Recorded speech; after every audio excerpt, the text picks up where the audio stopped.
Pois é, meus amigos, o cerco tá fechando pra família Bolsonaro e esse aqui é um dos vídeos mais importantes que eu já fiz nesse canal, tá? Ele não vai ter nem roda a vinheta. Eu já vou ser bem direto porque os fatos estão se acumulando agora. Por conta da delação do Mauro Cid e por conta dos fatos acumulados no inquérito do Alexandre de Moraes, e aqui não há um julgamento de mérito da minha parte sobre o inquérito e sua natureza como um todo. O que houve hoje foi, vamos dizer, o primeiro passo rumo à prisão do ex-presidente Jair Bolsonaro. Eu vou ser bem claro aqui. A prisão do Felipe G. Martins, tá? Que foi a primeira notícia do dia, ela dá o tom disso.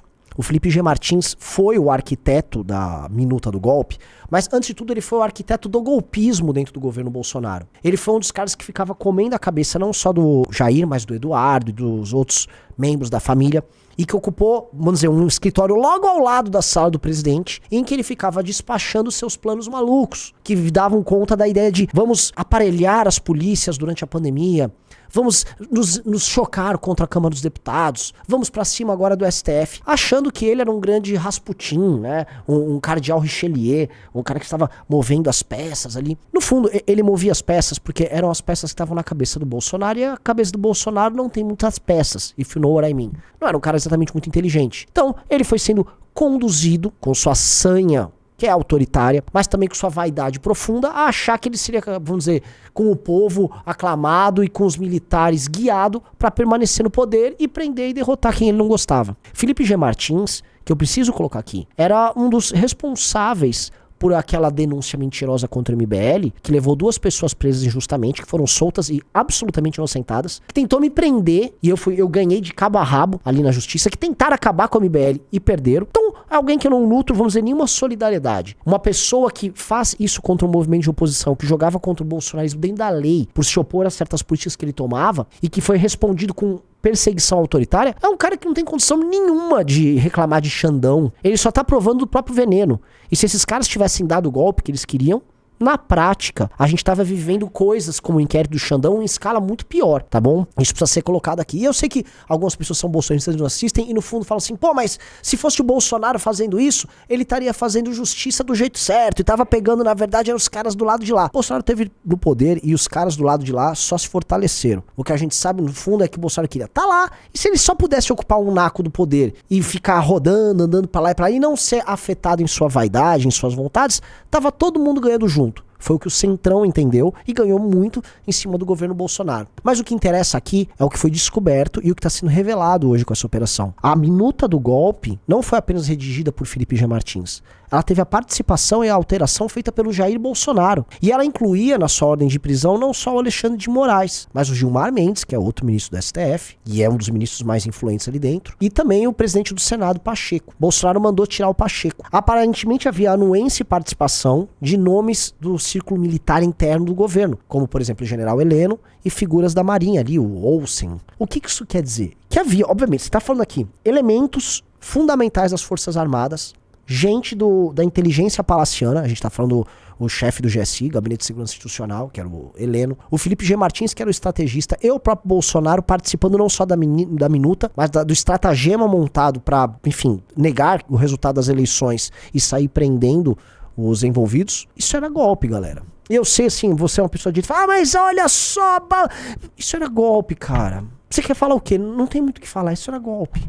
Não dá pra adorar a pílula. E eu tenho que falar pra você a verdade que você eventualmente não quer ouvir. A gente já fala as verdades pra você, se você eventualmente é bolsonarista, que você não quer ouvir há muito tempo. Então assim, não adianta agora reclamar do autoritarismo do outro quando o autoritário também era você. Como é que funciona isso? É que nem o Lula começar, esse aqui é um ladrão, é um ladrão. Não dá, não dá. O jogo, eu falei isso já no Vilela, uma vez eu fui no Vilela com o Arthur, eu fiquei horas explicando toda essa trajetória golpista. Horas. Eu fui no Monark, rolou um bate-boca enorme com o Monark, porque eu tentava explicar isso. E o que houve, e o que há no Brasil hoje, é a seguinte situação. Há um grupo que tentou dar um golpe, que é o grupo do bolsonarismo, o grupo com o Felipe G. Martins, com o Bolsonaro, toda essa turma.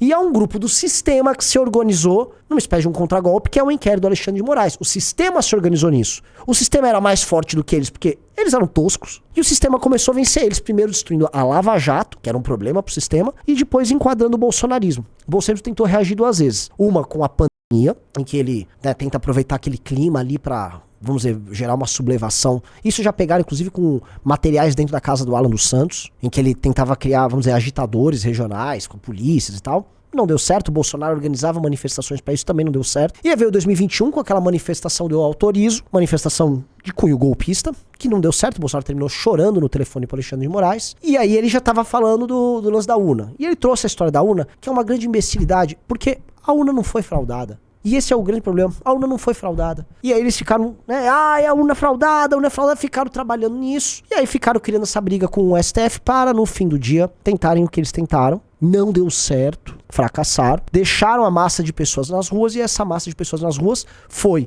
no dia 8 de janeiro, conduzida ao erro, também de forma muito inteligente, por agentes do novo governo que entrou. E aí temos o desastre que tá aí. Um lado venceu, que é o lado do sistema, o lado que tem o Alexandre de Moraes, e tá agora punindo o adversário, lentamente, como uma tortura chinesa, que o cara vai sofrendo por antecipação, dia a dia uma novidade.